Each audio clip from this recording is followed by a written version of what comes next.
Hello everyone, आपका स्वागत है महिंद्रा एसएससी पॉइंट में।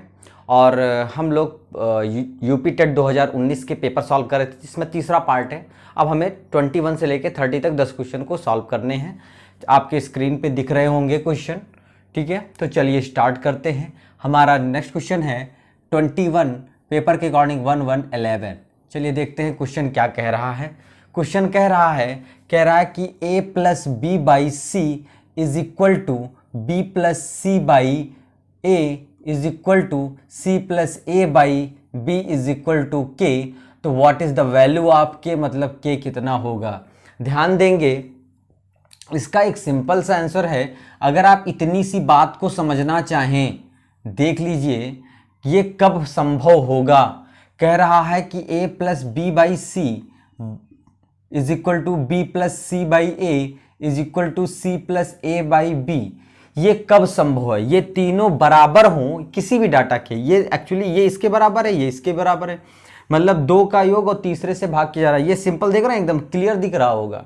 ये तभी संभव है, ये बात तभी पॉसिबल है जब तीनों की वैल्यू सेम हो। मतलब ये कंडीशन तभी संभव है इफ, आप समझिएगा, इफ मतलब यदि ये है तो इसका मतलब a is equal to B is equal to C is equal to सब सेम हो जाएंगे। मतलब a b c तीनों की वैल्यू क्या लेनी होगी, हमें सेम लेनी होगी। तो आप कुछ भी ले लीजिए, एक ले लीजिए, दो ले लीजिए, 100 ले लीजिए, बट तीनों की वैल्यू क्या लेनी पड़ेगी, सेम लेनी पड़ेगी। तो हम किसी एक में रख लेंगे तो आंसर हमें क्लियर हो जाएगा।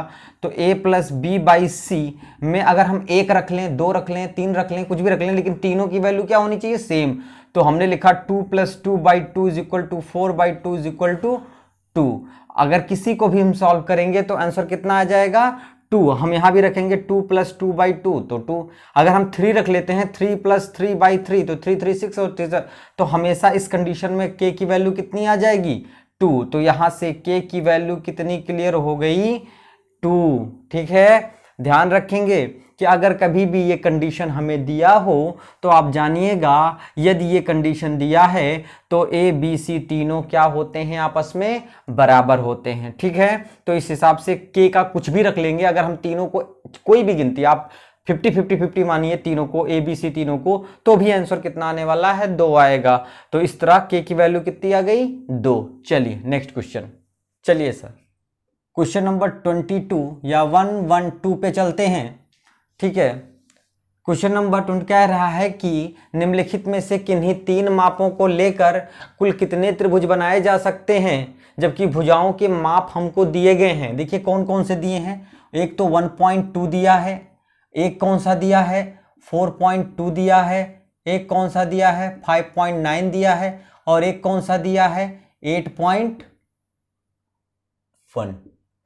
सेंटीमीटर। देखिए 3 हमको दिए गए, 4 कह रहा है 3-3 का सेट लेना है सर।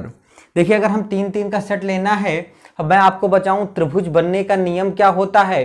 त्रिभुज बनने का नियम ये होता है कि कोई त्रिभुज को बनने के लिए 3 भुजाएं चाहिए, लेकिन तीनों भुजाओं के बीच एक प्रमेय होता है, एक थ्योरम होता है कि त्रिभुज की 2 भुजाओं का योग तीसरी भुजा से क्या होना चाहिए, बड़ा। और कोई भी 2 भुजा लें लेकिन बड़ा होना चाहिए। तो चलिए हम सेट बनाते हैं 3-3 का और चेक करते हैं क्या ऐसा होता है। चलिए देखिए हम 1.2, 4.2 और 5.9 ले लिया पहला। तो क्या ये संभव है, देखिए अगर आप देखें तो इन दोनों को जोड़ने पर तो इससे बड़ी आ गई, लेकिन क्या इन दोनों को जोड़ किन्हीं 2 को लेना है, कोई जरूरी नहीं कि सर हम एक लेना, हमें किन्हीं 2 को लेना है। तो हमने इन दोनों को जोड़ा तो इससे कम है, मतलब 2 भुजाओं का योग तीसरी से बड़े हो जाए, मतलब ये त्रिभुज नहीं बनाएगा। चलिए सर दूसरा देखते हैं 4.2। अच्छा अब हम 1.2, 4.2 और 8.1 ले लें तो क्या त्रिभुज बनेगा। देखिए सर इन दोनों को जोड़ने पे जब 5.9 से बड़ा नहीं हो रहा था तो ये भी नहीं बनेगा। चलिए तीसरा ले लेते हैं, ऐसे चेक करेंगे 4.2, 5.9 और 8.1। कह रहा है त्रिभुज की 2 भुजाओं का योग तीसरी भुजा से बड़ा होना चाहिए त्रिभुज के। अच्छा ये चेक करते हैं, तो देखिए इसमें किसी को भी आप लेंगे तो वो तीसरी से हर हाल बड़ी होने वाली है। किसी को लेंगे तो इसका मतलब ये त्रिभुज का निर्माण करेगा, कोई भी ले लेंगे। चलिए सर नेक्स्ट देखते हैं। अब हमने ले लिया 1.2, 5.9 और 8.1, तो क्या त्रिभुज संभव है। नहीं सर, देखिए इन दोनों को जोड़ने पर इनसे बड़ा नहीं हो रहा है, मतलब त्रिभुज संभव नहीं है। और कोई देखते हैं, और कोई ले सकते हैं?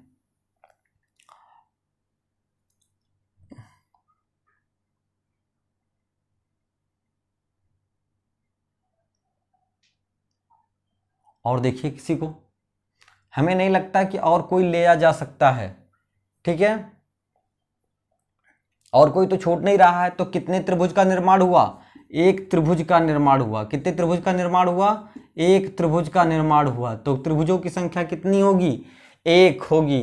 ठीक है, चलिए नेक्स्ट क्वेश्चन पे चलते हैं। चलिए सर, क्वेश्चन नंबर 113 पे चलते हैं। क्वेश्चन नंबर 23 पे चलते हैं। क्वेश्चन नंबर 23 क्या कह रहा है, ध्यान देंगे।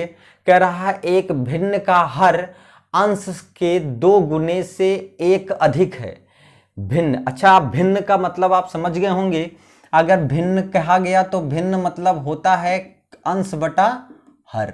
अंश बटा हर, ऐसे मतलब x बटे y के रूप में लिखा होगा, अंश बटा हर।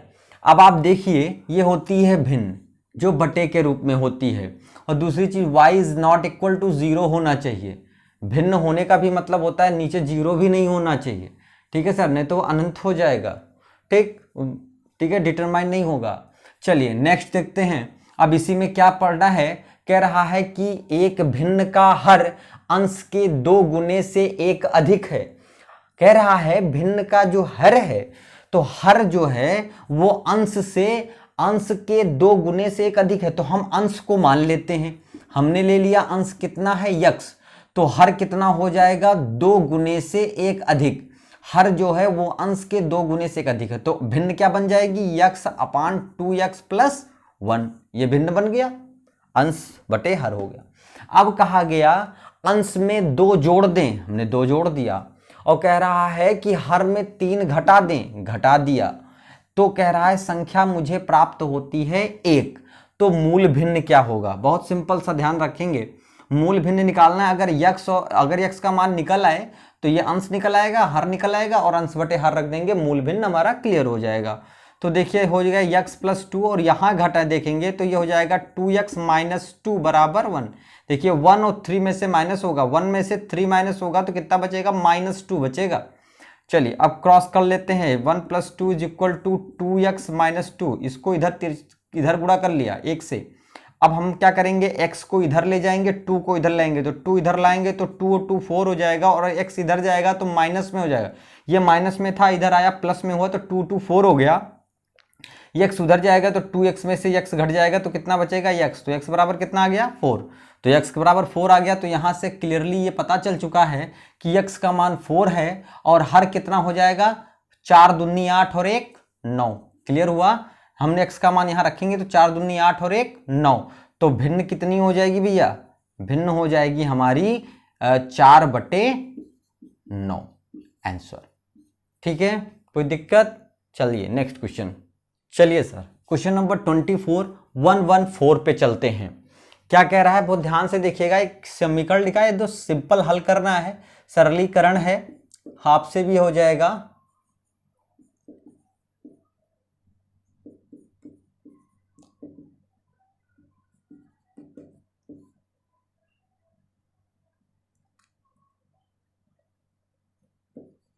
ध्यान से देखेंगे। देखिए सर, इसमें 2-3 तरह के कोष्टक लगे हैं। ये मंझला कोष्टक लगा है, इसमें छोटा कोष्टक लगा है, फिर एक ये ऊपर लगा हुआ, इसको कहते हैं रेखांकित कोष्टक। हमेशा पहले रेखांकित कोष्टक सॉल्व करते हैं, फिर छोटा कोष्टक सॉल्व करते हैं, फिर उससे बड़ा मंझला कोष्टक, फिर बड़ा कोष्टक।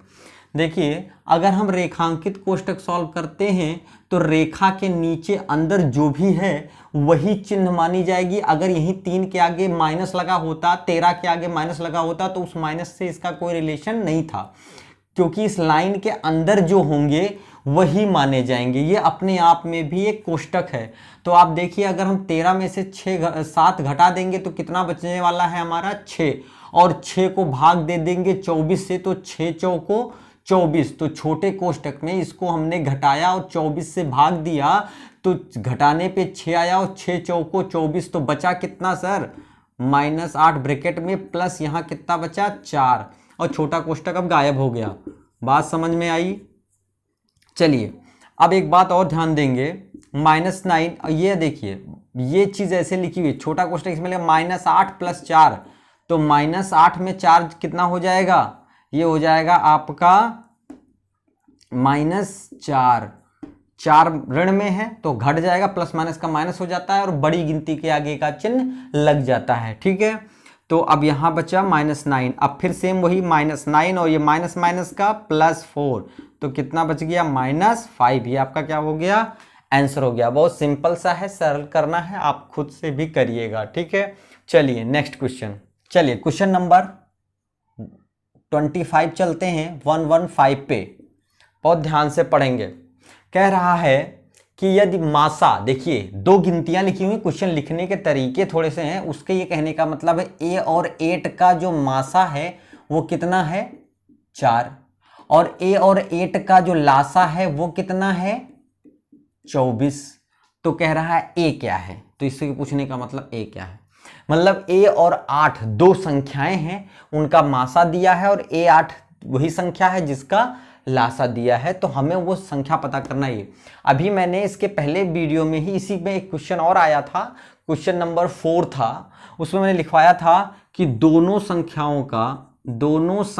का जो गुणनफल होता है, जो दोनों संख्या का गुणनफल होता है वो किसके बराबर होता है, लासा मतलब एलसीएम गुणे एचसीएफ, लासा गुणे मासा। देखिए लासा कितना दे रखा है आपका 24 और मासा कितना दे रखा है 4। देखिए एक संख्या ए है, दूसरी संख्या 8। अब सिंपल आप कर लीजिए, देखिए ए यहीं रहने देंगे, 8 नीचे चला जाएगा, 24 गुणे 4/8 हो जाएगा, 4 दूनी 8 और 2 12, ए बराबर कितना आ गया 12 आ गया। क्लियर है? ठीक है, बहुत सिंपल सा सवाल था, क्वेश्चन लिखने का तरीका बस थोड़ा सा डिफरेंट था। चलिए तो ए बराबर कितने आ गए 12। चलिए नेक्स्ट क्वेश्चन, चलिए क्वेश्चन नंबर 26 या 116 दोनों ध्यान रखेंगे। क्वेश्चन नंबर 26 क्या कह रहा है, कह रहा है किसी आयताकार खेत का विकर्ण 17 है। अब देखिए पहली बात समझते हैं आयताकार का मतलब क्या है। ये देखिए आयताकार खेत ऐसे ही होता है, इसकी लंबाई और चौड़ाई अलग अलग होती है, और आमने सामने की जो लंबाई आप आमने सामने बराबर होती है, लंबाई इधर बराबर चौड़ाई इधर बराबर, और ये दोनों डिफरेंट होते हैं। अगर लंबाई और चौड़ाई सेम हो गई तो इसका मतलब वो क्या हो जाएगा, वर्गाकार हो जाएगा। तो लंबाई और चौड़ाई, और विकर्ण किसे कहते हैं, जो ये तिरछा ऐसे लगा होता है इसे कहते हैं विकर्ण। ये लंबाई होती है, चौड़ाई होती है, विकर्ण का मतलब होता है √L² + B²। ध्यान रखेंगे, लंबाई L, चौड़ाई B, और जो विकर्ण होता है, विकर्ण को किससे रिप्रेजेंट करते हैं, √L² + B²। ठीक है, अच्छा हमें विकर्ण दिया भी है, ध्यान से देखेंगे, विकर्ण दिया भी है, विकर्ण मतलब तिरछी, कितना दिया है √L² + B²। मतलब अंडर अगर इधर लिखा है तो जब अंडर इधर आएगा तो क्या हो जाएगा, स्क्वायर हो जाएगा। ध्यान देंगे, जब बराबर की एक साइड में अंडर हो और उसको दूसरी साइड में लाएंगे तो वो क्या बन जाएगा, स्क्वायर बन जाएगा। तो इसका मतलब जब ये इधर आया तो ये 17 का स्क्वायर बन गया L² + B², मतलब L² + B² बराबर 17 का स्क्वायर कितना होता है 289। चलिए तो यहां से एक चीज थोड़ी सी निकल के आई, समझने की कोशिश करेंगे। अब आपको एक चीज और पता होगी, हमें दिया है परिमाप, क्या दिया है, परिमाप 46 मीटर है। अच्छा परिमाप क्या होता है, ये इसकी जो चारों ओर का क्षेत्र होता है इसको कहते हैं परिमाप। ध्यान देंगे, परिमाप, परिमाप का क्या मतलब होता है, परिमाप मतलब जितना भी चारों, मतलब 2 L हैं और 2 वृत्त हैं, तो ये 2L + 2B, मतलब 2L + B, इसे कहते हैं क्या, परिमाप। तो आयताकार खेत का या आयत का परिमाप क्या होता है, 2 ब्रैकेट में लंबाई प्लस चौड़ाई गुणे 2। ठीक है, ये 2 लंबाई प्लस चौड़ाई, और विकर्ण क्या होता है √L² + B²। ठीक है, अच्छा अब देखिए हमसे क्या पूछा है कि परिमाप हमें कितना दिया है 46, परिमाप कितना दिया है 46। तो अब हम 2 से काट देंगे तो कितना बचेगा यहाँ पे 23। ध्यान देंगे, अगर यहाँ 46 था तो हम अगर 2 से कट कर देंगे तो कितना बचेगा 23। तो L + B बराबर कितना आ गया 23। ध्यान देंगे, देखिए यहाँ पे लिखा L² + B² बराबर इतना, और L + B बराबर 23। ठीक है, अब इसका एक चीज और फंडा है, बात समझने की कोशिश करेंगे। ठीक है, बात समझने की कोशिश ये करना है, हमें उसका क्षेत्रफल बताना है। क्या बताना है? खेत का क्षेत्रफल। तो क्षेत्रफल बराबर क्या होता है? लंबाई गुणे चौड़ाई, लंबाई गुणे चौड़ाई। ध्यान देंगे, हमें क्या पता करना है? क्षेत्रफल। क्या पता करना है? क्षेत्रफल। तो क्षेत्रफल का मतलब क्या होता है? लंबाई गुणे चौड़ाई, मतलब L इंटू बी पता करना है। देखिए इस दोनों को देखेंगे आप तो आपको एक चीज दिमाग में आ रही होगी कि L प्लस बी का होल स्क्वायर बराबर होता है L square plus B square plus 2LB। देखिए LB यही पता करना है, ये देखिए LB यही पता करना है। ठीक है, LB हमें यही पता करना है। तो हम इसका मान रख देते हैं 23 का स्क्वायर। अच्छा, L प्लस बी का मान हमें दिया है 289 प्लस 2LB। ठीक है, अब हमें 23 का स्क्वायर कर लेना है और 23 का स्क्वायर करके फिर हम इसको इधर ला करके क्या कर देंगे? माइनस कर लेंगे। तो 23 का स्क्वायर कितना होता है? 529 और ये 289 प्लस 2LB। अच्छा देखिए क्या कर दिया मैंने, अब ध्यान देंगे इसको इधर ला करके माइनस कर देंगे। तो यहाँ पे जब इसको इधर प्लस में है इधर लाएंगे माइनस होगा तो कितना बचेगा? 9 में से 9 जाएगा 0, 12 में 8 गया 4 और यहाँ बचा 3, 140 बराबर 2LB। तो LB बराबर कितना आ जाएगा भैया? यहाँ सॉरी ये 2 आ जाएगा, 4 में से क्या 2, 240। तो LB बराबर कितना आ जाएगा? 240 को किससे भाग कर देंगे? 2 से, 120। अच्छा ये क्या हो जाएगा? Meter square. क्षेत्रफल निकालना है मीटर स्क्वायर। तो देखिए विकर्ण हमें, मैंने आपको पूरा एक डिस्क्रिप्टिव समझाया है। अगर आपको जब सारी बातें पता होती तो शायद आपको बस इतना ही करना पड़ता। ठीक है, तो आपको ध्यान से समझना है कि विकर्ण क्या है, परिमाप क्या है। और यहाँ देखिए फट से दिमाग लगा दिया हमने कि ये फार्मूला यूज हो रहा है और LB निकल आया। ठीक है, तो आंसर कितना आ जाएगा? 120 मीटर स्क्वायर, जो भी यूनिट हो। ठीक है, मीटर स्क्वायर। चलिए नेक्स्ट, चलिए क्वेश्चन नंबर चलते हैं, क्वेश्चन नंबर 27 पे, अर्थात 117 पे। देखिए 27 क्या कह रहा है सर, बहुत ध्यान से समझेंगे। कह रहा है कि 2 के पावर -1, ये लिखा है 2 के पावर -1 के पावर -1। अब कह रहा है कि ये जो चीज लिखी हुई है ये ऑप्शन के अकॉर्डिंग क्या है, बात को समझेंगे। पहले हम इसको सॉर्ट आउट कर लेते हैं फिर हम समझते हैं। आप ध्यान रखिए कि अगर a के पावर m के पावर n ऐसे लिखा हो, ध्यान देंगे कि अगर कहीं पे a के पावर m के पावर n लिखा हो तो इसको a के पावर m इंटू n कर लेते हैं। समझ रहे हैं?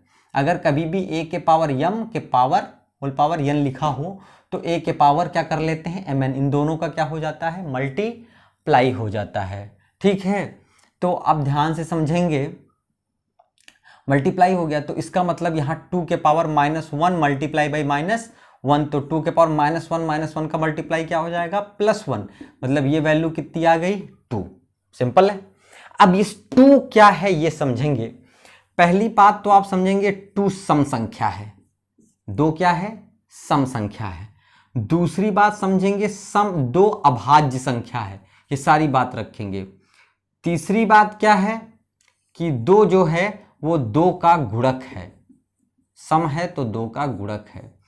2 को सम अभाज्य संख्या कहते हैं। क्या कहते हैं? सम अभाज्य संख्या कहते हैं। ध्यान रखेंगे सबसे छोटी अभाज्य संख्या 2 ही है, 1 को अभाज्य संख्या नहीं माना जाता। सबसे बात जाने, सबसे छोटी अभाज्य संख्या, सबसे छोटी अभाज्य कौन सा है? 2 है। 1 को अभाज्य नहीं माना जाता है। ठीक है, ध्यान देंगे तो आपका आंसर आपसे क्लियर हो गया होगा। अभाज्य संख्या, सम संख्या, 2 का गुणक, मतलब ABC सही है, मतलब ऑप्शन नंबर 1 सही है। चलिए नेक्स्ट क्वेश्चन, चलिए क्वेश्चन नंबर 28 पे चलते हैं, 118 पे। ठीक है, ध्यान देखिए सेंटेंस लिखा हुआ है उसको समझना है। कह रहा है कि 2 अभाज्य संख्याओं का योगफल सदैव अभाज्य होता है। हम कोई 2 अभाज्य संख्या ले लीजिए सर, 5, 7 ले लिया, इसको जोड़िए, क्या आया? सम आया। तो इसका मतलब क्या हो गया कि 2 अभाज्य संख्याओं का योगफल हमेशा क्या आएगा? सम आएगा, ना कि अभाज्य आएगा। आप कोई भी चेक करेंगे, इसका मतलब जो पहला वाला है वो क्या है? गलत है। दूसरा क्या कह रहा है सर? दूसरा कह रहा है कि एक भाज्य संख्या विषम हो सकती है। देखिए भाज्य संख्या मतलब जो किसी ना किसी से कट जाए। तो देखिए 15 और 15 ले लिया, कुछ 15 क्या है? विषम है। 15 क्या है? विषम है। तो क्या ये भाज्य है? बिल्कुल भाज्य है सर। किससे कट रहा है? 3 से भी कट रहा है, 5 से भी कट रहा है। तो मतलब कुछ विषम संख्याएं ऐसी भी हैं, अभाज्य वाली संख्याओं को छोड़ दिया जाए तो बाकी जो विषम बचती हैं वो कहीं ना कहीं भाज्य हैं, किसी ना किसी से भाज्य होती हैं। जैसे 15 है, 33 है, ठीक है, 43 है, सॉरी क्या नाम है, 63 है। तो कहीं ना कहीं ये सब संख्या जो विषम होते हुए भी क्या हैं? भाज्य हैं। तो इसका मतलब दूसरा बात इसने सही किया है।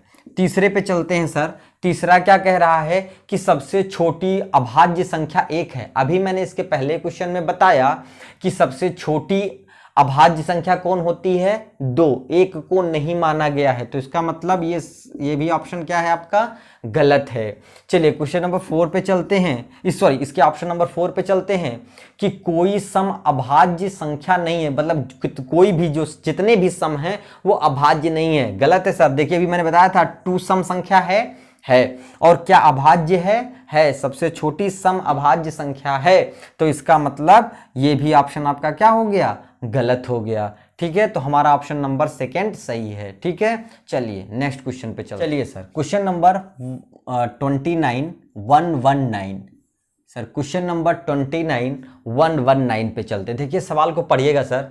कह रहा है एक बहुभुज के अंतः व बाह्य कोणों का अंतर 60 हो तो बहुभुज की भुजाओं की संख्या क्या होगी? थोड़ा ध्यान देंगे सर। बहुभुज क्या होता है? मतलब बहुभुज का मतलब ये होता है सर त्रिभुज भी बहुभुज है, क्योंकि जिसमें एक से ज्यादा भुजाएं हो, 2 या 2 से ज्यादा भुजाएं हो, वो त्रिभुज है। चतुर्भुज है, 4 भुजाएं हैं, और 4 भुजा तो अपने आप में सब बहुभुज हैं। लेकिन जब 4 भुजाओं से बड़ी हो जाती है तो उनको बहुभुज कहने मतलब है। लेकिन जो एक से ज्यादा सब बहुभुज है। तो इसका मतलब बहुभुज की भुजाओं का फार्मूला अब देखिए, मान लीजिए हम कोई ले लेते हैं, चतुर्भुज एक टाइम का ले लेते हैं। तो इसमें कितने अंतः कोण हैं? 4। तो कितने बाह्य कोण होंगे सर जी? 4। तो जितने अंतः कोण होंगे उतने ही बाह्य कोण होंगे। एक बात यह ध्यान रखेंगे। तो बहुभुज में अंतः कोणों की संख्या और बाह्य कोणों की संख्या क्या होती है? समान होती है। लेकिन अंतः कोण अलग हो सकते हैं और बाह्य कोण अलग हो सकते हैं। तो हम ध्यान लेंगे कि बहुभुज का अंतः कोण क्या होता है? अंतः कोण। बहुभुज के अंतः कोण कैसे पता करेंगे? n-2 into 180/n। ध्यान देखिए ये फार्मूला होता है। n कंफर्म करता है कि उसकी भुजाओं की संख्या। अंतः कोण का फार्मूला होता है n-2/n इंटू 180। और बाह्य कोण का फार्मूला और आसान होता है। बाह्य कोण बराबर होता है हमेशा 360/n। ध्यान देंगे 360/n। और कह रहा है कि अंतः कोण और बाह्य कोण का अंतर, अंतः और बाह्य मतलब n-2 इंटू 180/n-360/n का जो अंतर है वो किसके बराबर दिया है? अंतर मतलब माइनस। तो देखिए नीचे हमने n लिख लिया, इसको अंदर गुणा करेंगे तो हो जाएगा 180n और ये हो जाएगा -360 बराबर 60 डिग्री। अच्छा देखिए 60 हो गया, ठीक। अच्छा सब डिग्रीज में है। अच्छा अब क्या करेंगे? n का इधर मल्टीप्लाई कर 360 जुड़ जाएगा तो 180n -720 बराबर ये हो जाएगा 60n। देखिए 60n हम इधर ले आएंगे तो n वन साइड में हो जाएगा और 720 उधर ले जाएंगे तो 61 इधर लाएंगे तो 120n बचेगा। इधर प्लस में, इधर आएगा माइनस में, और ये माइनस में तो उधर जाएगा किस में हो जाएगा? प्लस में। तो यहां से n बराबर कितना बचा? 720/120, 12 छंको 72। तो n बराबर कितने आ गए? 6। n बराबर कितने आ गए? 6। तो आपकी भुजाओं की संख्या कितनी हो जाएगी? भुजाओं की संख्या कितनी हो जाएगी? 6। ठीक है, तो हमें यहां से पता है। आपको ये दोनों फार्मूले ध्यान में रखने हैं। यहां से क्वेश्चन बहुत ज्यादा आते हैं तो इसलिए प्लीज इसको लर्न रखेंगे। ठीक है, चलिए नेक्स्ट क्वेश्चन पे चलते हैं। चलिए क्वेश्चन नंबर 30 या 120 ध्यान देंगे क्या कह रहा है, बहुत सिंपल सा है, खाली पढ़ लेना है। कह रहा है एक सरल रेखा पर स्थित बिंदुओं की संख्या होती है। ध्यान देंगे, 3-4 पॉइंट मैं बताऊंगा, ये रेखा गणित से संबंधित है। सरल रेखा ले लिया जाए, ये एक सरल रेखा है। सरल रेखा पर, किसी भी रेखा पर, ठीक है, किसी भी रेखा पर 3-4 पॉइंट है, किसी भी रेखा पर हमेशा अनंत बिंदु होते हैं, क्योंकि ये बिंदुओं का पथ होता है।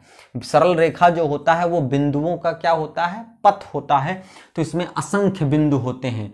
तो सरल रेखा में क्या होते हैं, सरल रेखा में असंख्य बिंदु होते हैं, बिंदु, ठीक, पहली बात। दूसरी बात, दो बिंदुओं को मिलाकर